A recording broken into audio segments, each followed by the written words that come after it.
John is one of my favorite books, and we're currently in John. If you've not been with us, John was written so we might believe in Jesus. He says that you might know that Jesus is the Messiah and that you might believe on him. The word believe is used 98 times in this gospel, and it's 7 snapshots of miracle signs that point to Jesus as Messiah. And today we're on number 3. We started 2 weeks ago with the miracle, chapter 2, the miracle of Cana, water to wine. And then last week, the nobleman's son that was healed from a distance. And today we're in chapter 5 with the man at the pool of Bethesda. Chapter 6 is where we're going. The feeding of the 5,000, the walking on the water. Chapter 9 is the man born blind. And then chapter 11 is Lazarus. And a number of these are unique to John. He was the last gospel written, but unique to John. This is one of those, the pool of Bethesda. The word Bethesda means Bet is house, and Hesed is mercy or grace. It's the house of mercy. And so that's what we're talking about today. And it says in chapter 5 verse 1, says, now after this, metatauta, which is used here 9 times in the book of Revelation. But it says, after this, there was a feast of the Jews, and Jesus went to Jerusalem. And now there was in Jerusalem by the sheep gate. It's now the lion's gate. The sheep gate's gone, been closed down. But by the sheep gate, there was a pool having, in the Hebrew, Bethesda, having 5 porches. 5 is the number of grace. When you read through Scripture, you see grace. When Joseph gave his brother Benjamin, he gave them food. He gave him 5 times the helping.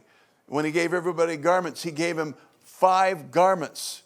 Next week, when he feeds the 5,000, they start with 5 loaves and fish. So it's a number of grace. It's not something we deserve, but something that God gives us. So they have 5 porches, and in these lay a great multitude of sick people, blind, lame, paralyzed, waiting for the moving of the water. For an angel went down at a certain time into the pool and stirred up the water, and whoever stepped into the water first after the stirring of the water was made well of whatever disease that he had.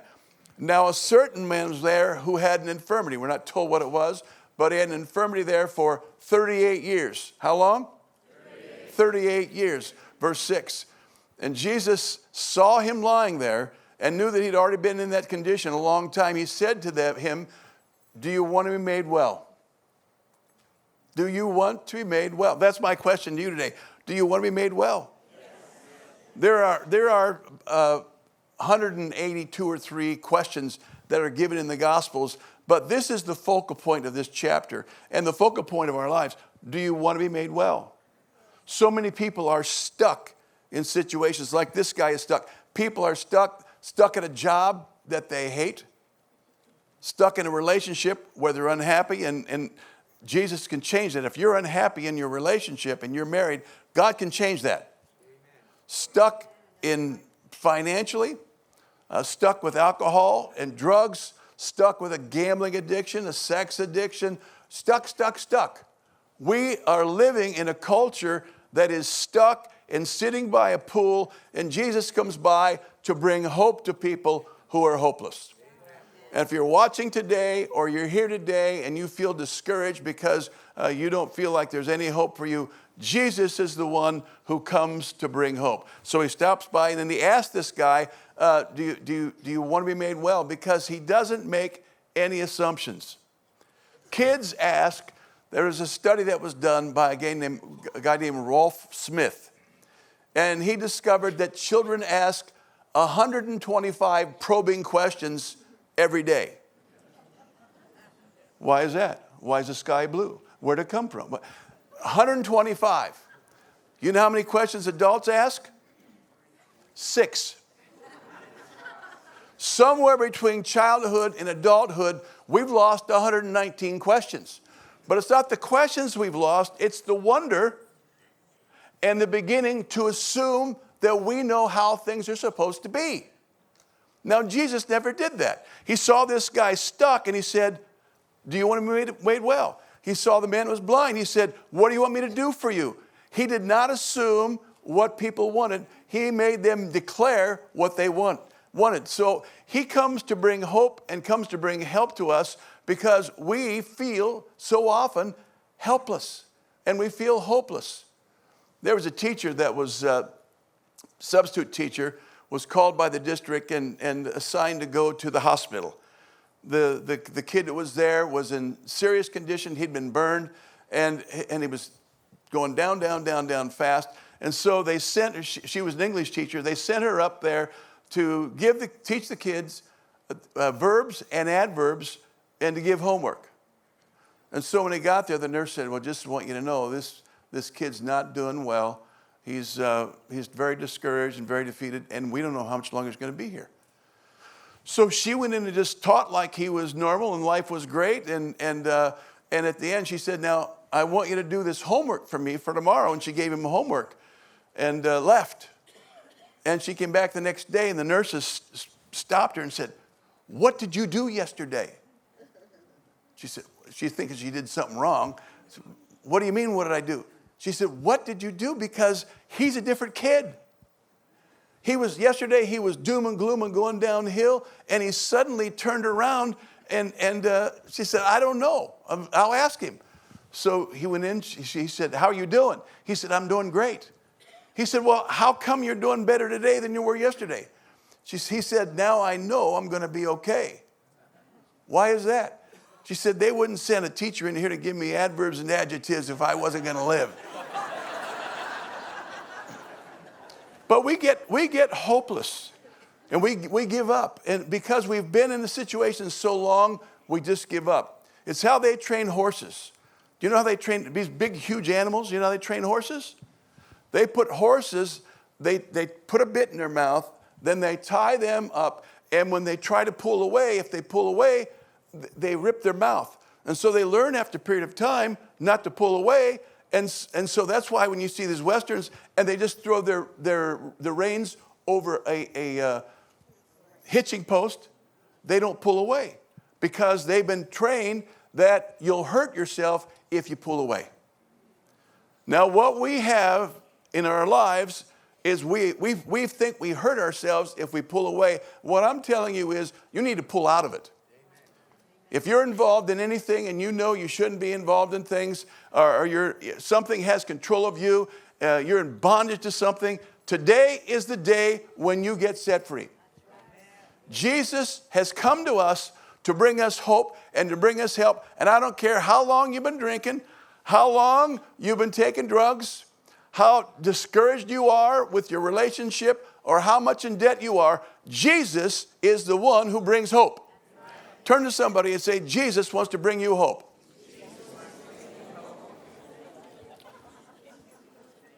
One of my favorite verses is in Romans chapter 15. It says, now the God of hope, who? The God of hope, bring you joy in peace in believing. Who is it? Who is he? He's the God of hope. May he fill you with joy so you're happy and peace, so that you may abound in hope by the power of the Spirit of God. The Lord wants to do something in you and stir something in you, but it's not something you can whip up yourself. It's the God of hope doing something in you, and I want you to be happy and peaceful by that, by the power of the Spirit. God's going to do something in your life because that's who he is, and that's what he does. So the first thing is that Jesus comes to bring hope. The second thing I want to say today is that we need to activate faith to release that to happen. So we're down here, sir, do you want to be made well? And so he asked him the question, what was his response? Verse 7. The sick man answered him, sir, I have no man to put me in the pool when the water's stirring, but while I'm coming, another one steps before me. Verse 8. And Jesus said to him, rise, take up your bed and walk. Verse 9. And immediately the man was made well, took his bed and walked, and that day was the Sabbath. So the guy is stuck. The person is stuck for how long? 38 years.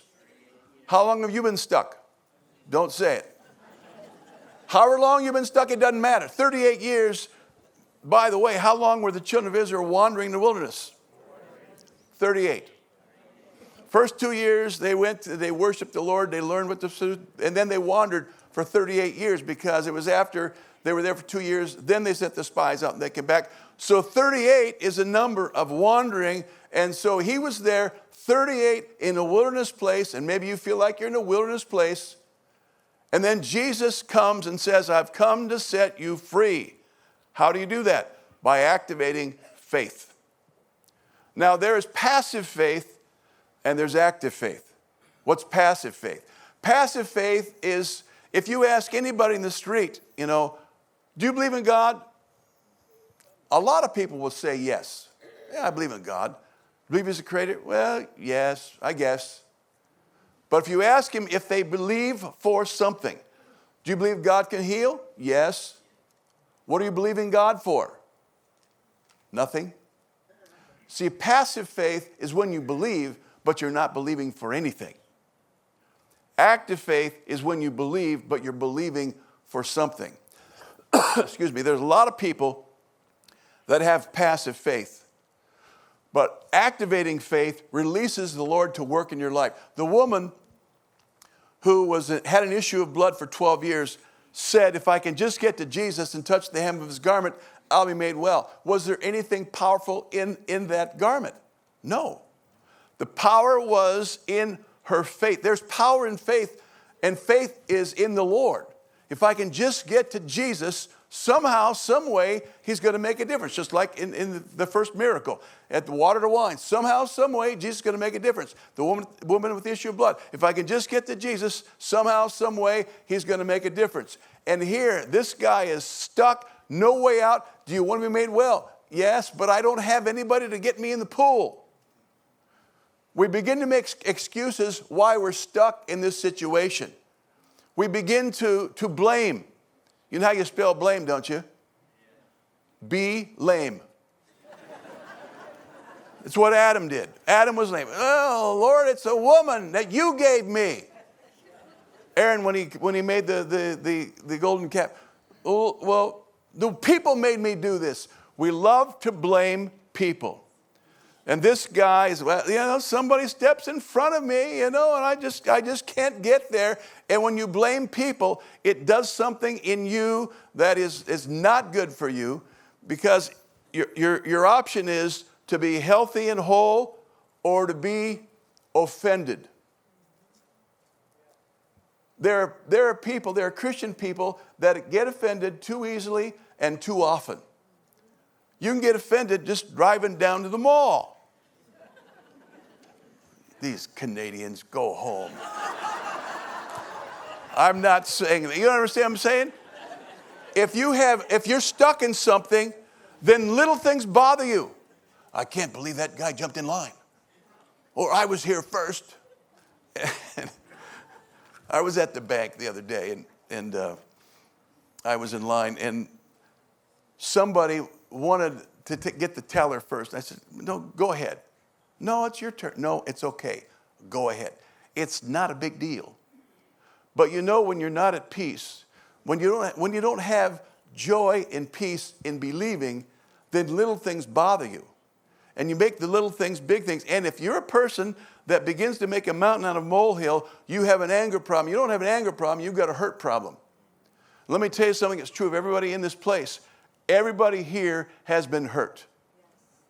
To a little degree or a great degree, but everybody here has been hurt. The ones that do better are those who've learned just to let it go. Just to let it go. So the question, do you want to be made whole, was a question that you have to respond to, because the option is no. Not everybody wants help.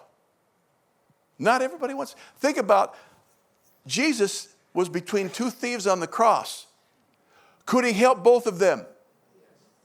Did they both want it? No. He can only help those who want help. Do you want help? Do you want wholeness? And you say, well, how do you deal with this stuff when you get all these little things going on? Two ways.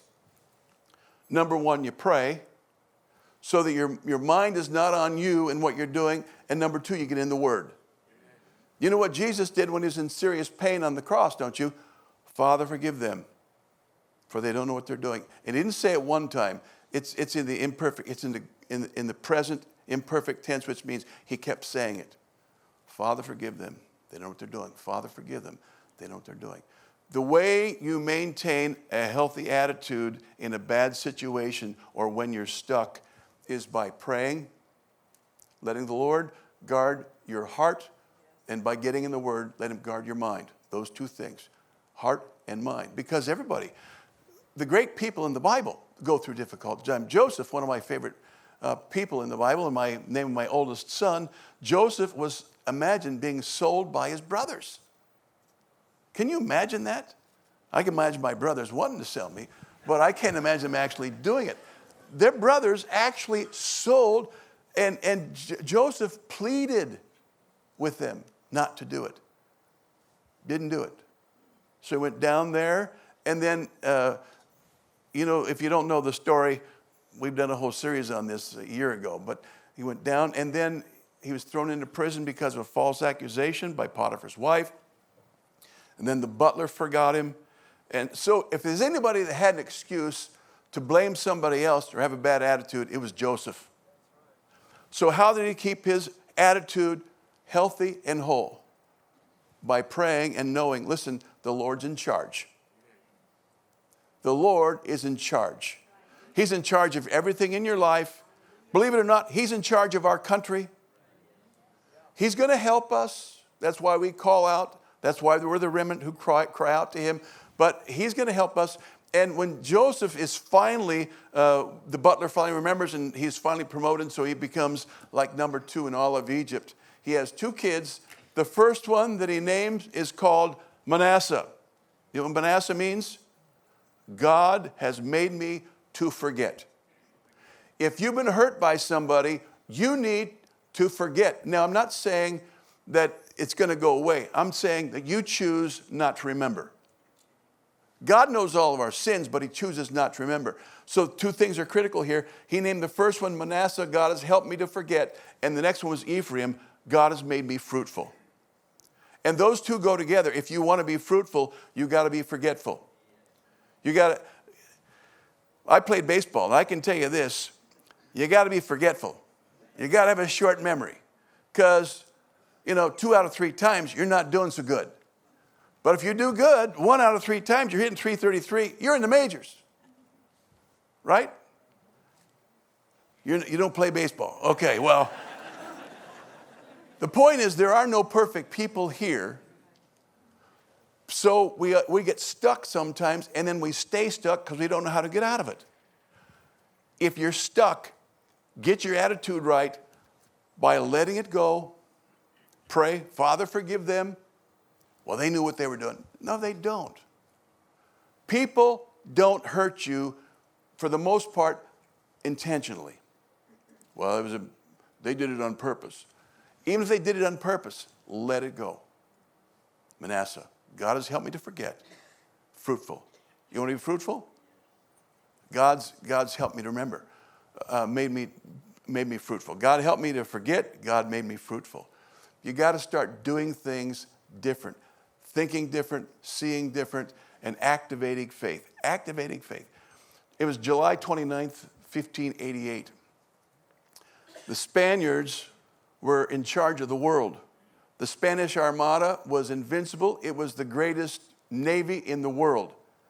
And the greatest navy in the world was going towards Great Britain. And so they're thinking, what are we going to do? I mean, we got this tremendous army, navy, coming to us, and you've seen what they do. Typically, they would pull up aside, and they had 130 ships. Great Britain had less than half of that. So you pull up alongside, and the swashbucklers, the people will go on, they go hand-to-hand combat, and that's who won, who lost. Somebody, we don't know who it was, but somebody said, let's don't fight like that anymore. Let's stay back here and just blow them up with our cannons. And so they did. They blew up half the Spanish Armada and did not lose one ship. Do you know why? They stayed away. The Spaniards didn't know what they were doing, but it was the beginning of the Spanish decline and Great Britain rising because they did something different than they had done before. Now, what I want to encourage you to do with faith is do something different than you've done before. If you do the same thing over and over again, you can't get a different result if you do things the same way. So if Jesus is coming, you say, I've been to church before, I've done this before. He may ask you to do something different than you've done before. And if he does, whatever he says to you, you do it. Well, I don't know why, but I just think I should. Whatever it is in your heart that you think you should do, I think I should start going to men's Bible study. Go to the Bible study. I think I should do what's in your heart because he puts that in your heart. And if you don't, let me just say, if you don't, you're going to stop growing. And a lot of people stop growing because they don't take the next step and enter into what God has for them. That's why I'm a big proponent of water baptism. And we do it every month because I was baptized as an infant. I was baptized in the Roman Catholic Church. I was baptized in the Lutheran Church. I went to catechism in the Lutheran Church. I went through confirmation, which is to confirm what that was. I don't remember any of it and it didn't mean nothing to me. So when I became an adult and knew what to do, I went up and got baptized myself, though I'd been through undergraduate school and majored in theology, knew what to do. The Lord spoke to my heart and said, you need to get baptized. I was baptizing people. You need to get baptized. You know what I did? I got baptized. And that was the beginning of growing for me. If you're stuck in your faith, take the next step. If you've not been baptized in water, get baptized in water. We do it at the end of last Sunday of the month. Get baptized in water this month. Well, I don't know that I want to do that. Okay, then stay stuck. Do you want to be whole? Take the next step. Do something different than you're doing right now. Go to a Bible study, go to a small group, get involved, serve. Do something different, but activate your faith. If faith is a verb, it's not a noun, it's evidenced by what you do. Do you believe Jesus? Yes. Activate the faith. The woman went and touched Jesus' garment. These guys, even this, you say, what is this thing with the pool and the angel? Nobody knows. You believe that happened? I don't know. Here's what I do believe. I believe the principle of Matthew 9:29. According to your faith, let it be done to you. And I think if this person believed that they got there first and somebody did, then you'd be healed. You'd be healed. I also believe that if we obey James chapter 5, verse 14, is any sick among you? Let him call for the elders of the church. Let them anoint with oil and pray the prayer of faith, and they will lay hands on the sick, and they shall recover. I believe that. Now, if you're sick, maybe not obeying James chapter 5. But I know a lot of people. In fact, I talked to somebody Saturday at the tremendous dinner we had. Chicken parm, man. I love the chicken parm. It's so good. And but somebody's saying, Pastor, you remember you prayed for my grandbaby who had a hole in his heart? Yes. He's fine. He is fine. The Lord's healed him, made him right. And I got a Christmas card that I stuck in my Bible. It says rejoice on the front. It was just a Christmas card. And if you sent this, thank you. But it just says Merry Christmas. Then it said this. Pastor Fred, about 5 years ago, you prayed for an unborn baby boy who had been diagnosed with DeGorge's syndrome. Thanks for God answering your prayer. He is now a healthy 4-year-old boy. See, I believe when you're stuck in a situation, you need to do the next step and do what the Lord tells you to do. What did he tell this man to do? Take up your bed and walk. Rise and walk. Now, the guy had not walked for 38 years. Do you think he had a little bit of muscle problem? atrophy? I'm sure he did. But let me just tell you this. It's as you obey the Lord that he empowers you to do what you're supposed to do. Well, Lord, give me the strength and I'll get up. No, get up and I'll give you the strength. I remember when I was just coming to faith and going to church, and I went to, they had, our church had 2 services, 9 o'clock, then they had Sunday school, then 11 o'clock. So the guy said, why don't you start coming to Sunday school? I'm thinking, Sunday school? I haven't been to Sunday school since I was a little kid. But I said, Lord, if you want me to come to Sunday school, then wake me up. It's a bad prayer. It's really just a bad prayer. Because you know what the Lord did, don't you? He woke me up. Now, here's the key here. I'm awake and I'm in bed and I'm looking there and I'm thinking, it's 9 o'clock. If I want to go to Sunday school, I've got to get up. Now this is the critical thing here. You say, well, Lord, give me the power and I'll get up. No, you get up and he'll give you the power. You understand the difference? Rise, take your bed and walk. You need to take the next step, whatever he says to do, even if you think you can't do it, you start doing it, and God will empower you by the Spirit of God to do what you can't do on your own. If you're drinking and you know you need to stop, then, okay, Lord, I give this to you. Stop drinking. Cold turkey? I'm not a doctor, but yeah, I mean, I'd say come down and get prayed for is what I would say. But whatever you're involved in, if you're in over your head, I'm in just such debt now, get prayed for. Do you believe the Lord can answer that? Yes, I know he does. I know the Lord hears, and I know the Lord answers prayer because that's what he does so well. But like Henry Ford said, whether you think you can or you think you can't, you're right. Whether you do or don't, you're right. What I'm telling you is I can do all things through Christ who will give me the strength. You rise up, you begin to step out, and God will empower you as you take those steps of faith.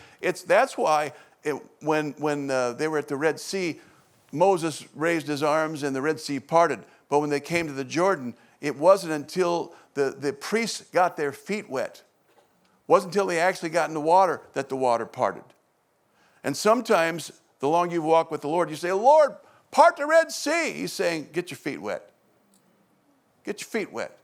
Take a step of faith, move out, and then things will part for you. But activate faith. Activate your faith. Do you believe the Lord?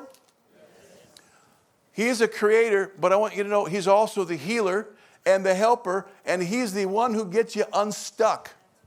You're sitting by this thing because he is gracious. The pool of Bethesda had 5 porches.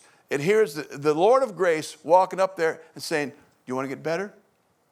Yes, Lord, but I don't have anybody. Stop with the buts and say, yes, Lord, I want to be better. Then rise up, take your bed and walk. Then this leads us to the third thing in the problem, and that is move in relationship.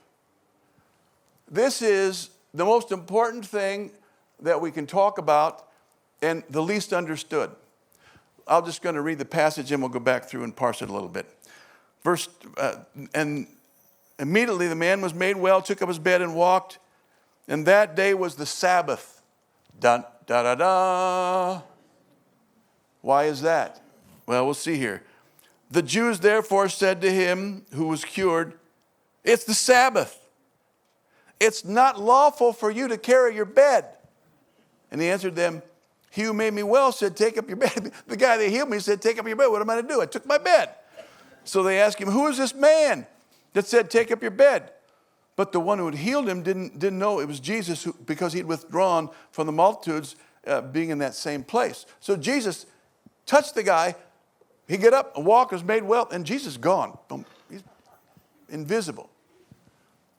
But the Lord doesn't stay long gone. Verse 14, afterwards, after what? After the encounter with these religious guys.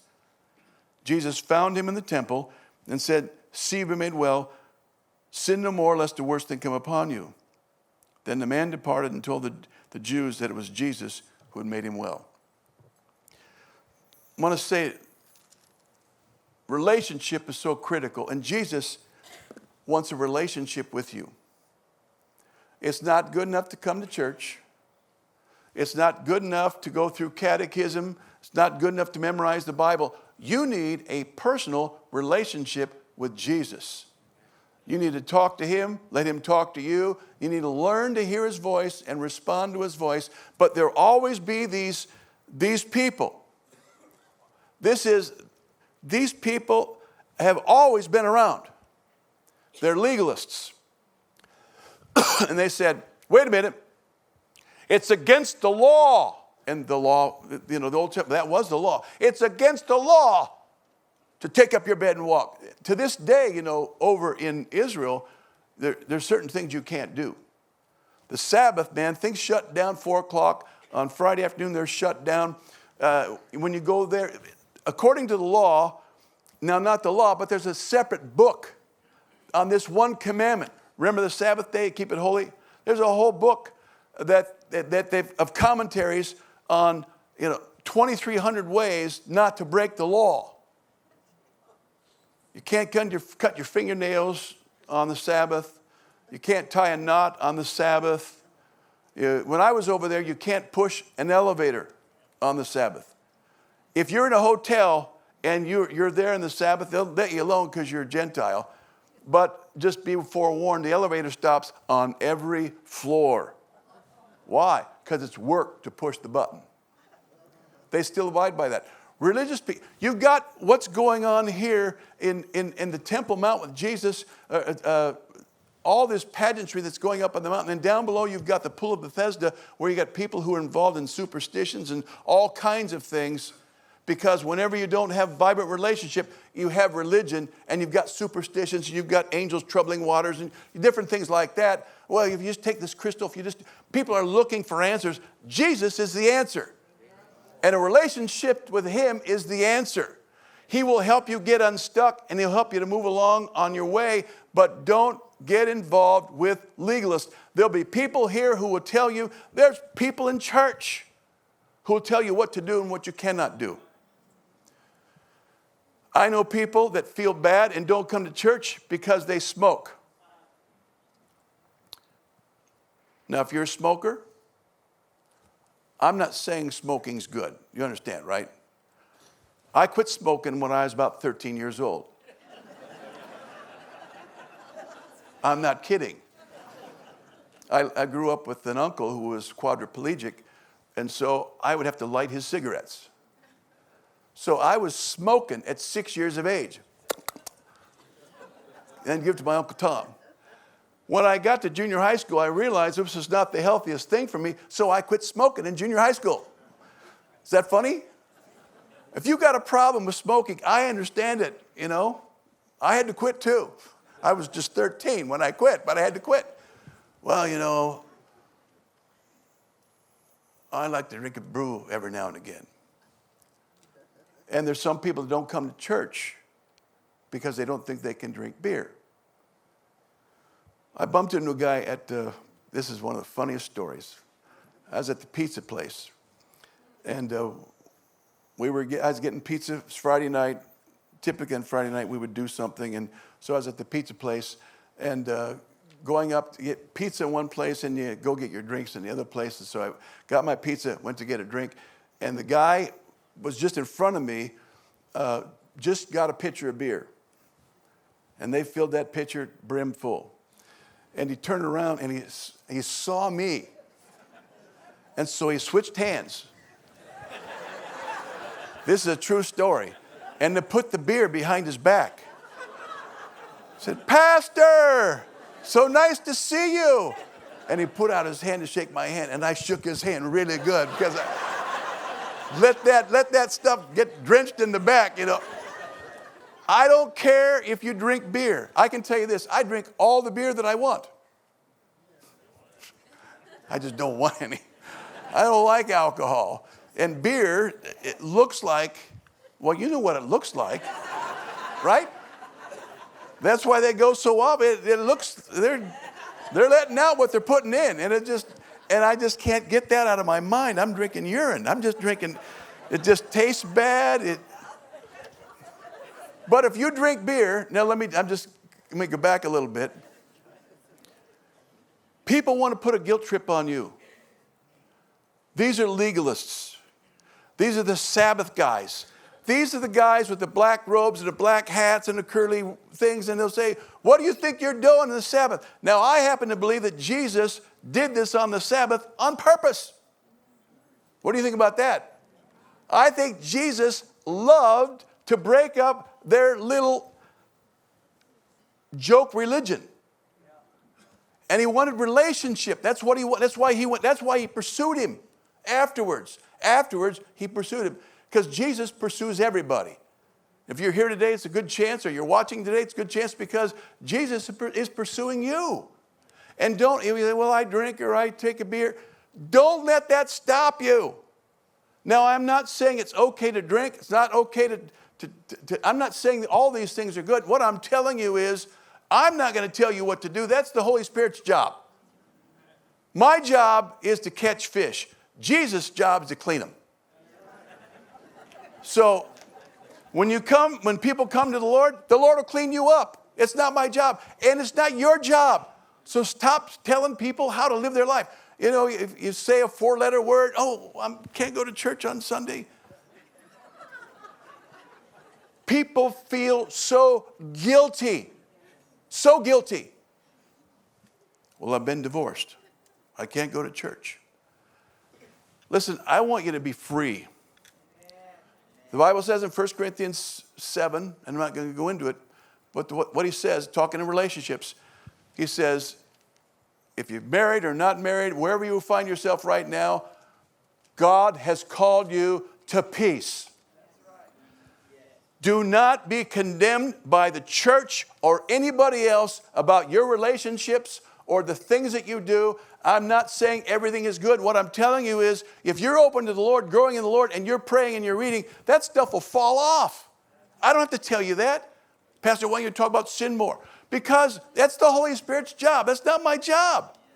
My job is to get you unstuck so you can see the one. If you go to him and have a relationship with him, he can help you stay unstuck and be healthy and be whole and move in relationship. Then the one last thing I want to end with here is after he does that, and he has this, Jesus pursues him like he does us. Then he goes back and he tells the Jews, it was Jesus that did this. You're kind of going, what is this creepy guy doing? Well, here's what I want to tell you. Everybody here has a story. And when the Lord's touched you, that's your story. And I hope you're sincere enough and just simple enough to know that your story can change someone else's life.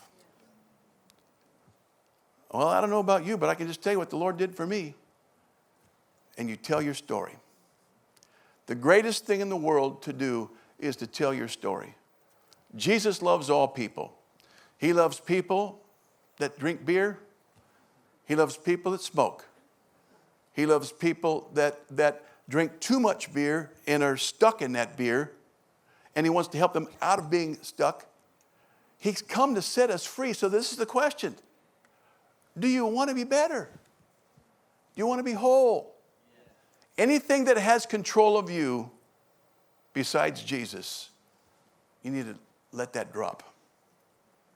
And I don't know what that might be, but if you're here today, I can tell you there's a lot of people that are in all kinds of habits that they're bound by. Well, I've done this for so long. Get free. Get free from it. Like I said, I drink all the beer that I want. Drink all the wine that I want. I smoke all I want. I swear all I want.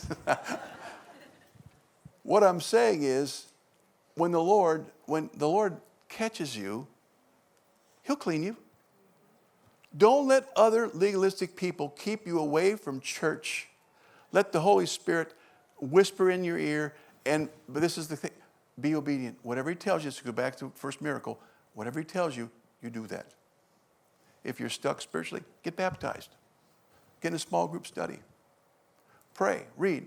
Do things that he tells you to do, and you will be the person that he has called you to be.